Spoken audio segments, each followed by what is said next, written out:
A P-51 fighter plane that was shot down in central China by Japanese troops during World War II is hoped to one day be salvaged.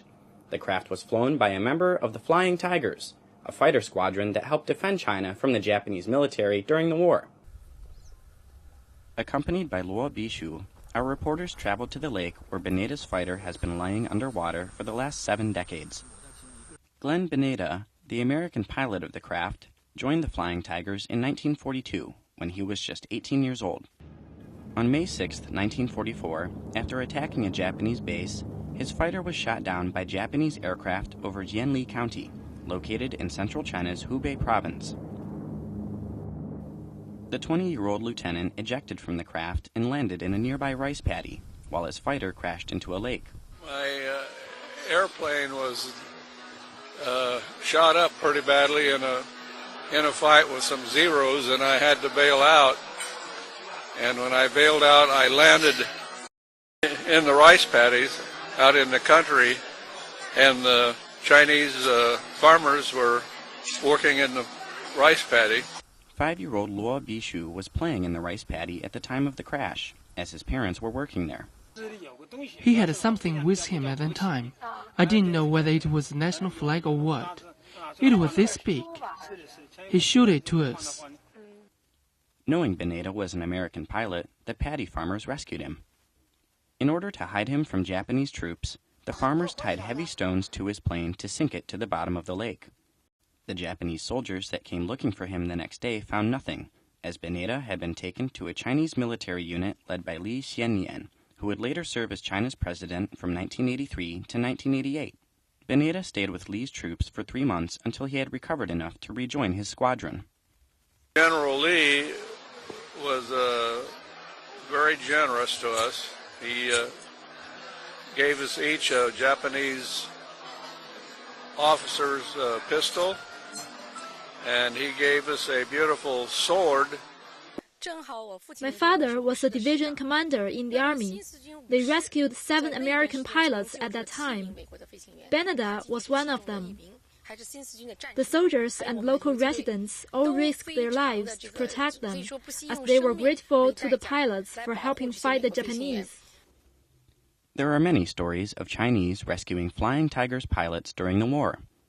U.S. President Barack Obama mentioned such stories while visiting China in 2009. For instance, Americans will never forget the hospitality shown to our pilots who were shot down over your soil during World War II and cared for by Chinese civilians who risked all that they had by doing so.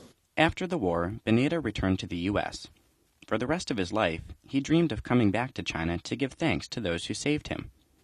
However, he didn't get the chance to do so until 2005, 4 years after a Chinese organization launched a campaign to locate the man.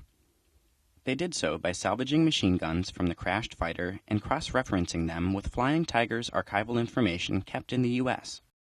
In 2005, the 81-year-old Beneda and his family came to China to find those who helped save him. They finally made it to the village in Jianli, allowing the few living local residents who were alive during the war to meet with Beneda, including Luo. Beneda and his family were also invited to see Beneda's fighter. Beneda was too old to make the hike down the muddy path to the lake where his fighter crashed. Some of the village's younger residents carried him there to see it for himself. This would be the first and only time that Beneda would see his crashed fighter after the war.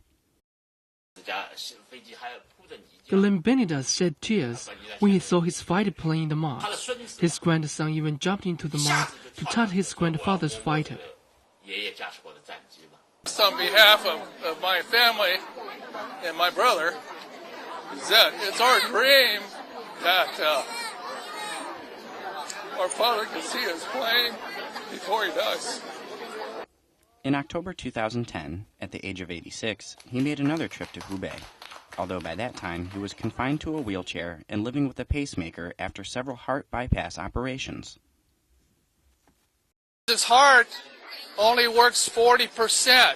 It's not 100%, but it just works 40%.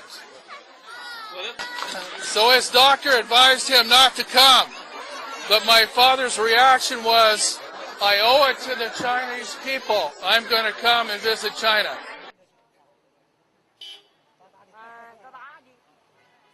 Unfortunately, just 3 days after completing his second trip to China, he died of a heart attack at his home in the U.S. on October 23, 2010. His very last words were, tell Madam Lee that this journey to China had nothing to do with my death, because, he knew that his heart was bad, and he just wanted her to know that he didn't want her to feel bad that his journey was ended as soon as he got home. Li Xiaolin, daughter of Li Xiannian and director of the Chinese People's Association for Friendship with Foreign Countries, said she hopes to maintain the Sino-American friendships forged during the war. Their lifelong friendships and moving stories will be passed on from generation to generation between people from the United States and China. Although the pilot has passed away, his story has yet to end. Attempts are being made to salvage the fighter and preserve it for future generations to see. There have been 2 attempts to salvage the fighter thus far, occurring in 1987 and 2005, respectively. However, just some of the fighter's components have been salvaged, including its machine guns. These parts can be seen at an exhibition at the Jianli Museum. Benedict said he wished we could salvage the fighter, and as local residents also have this wish. We hope the fighter can eventually be completely salvaged, so then we can commemorate this part of our history.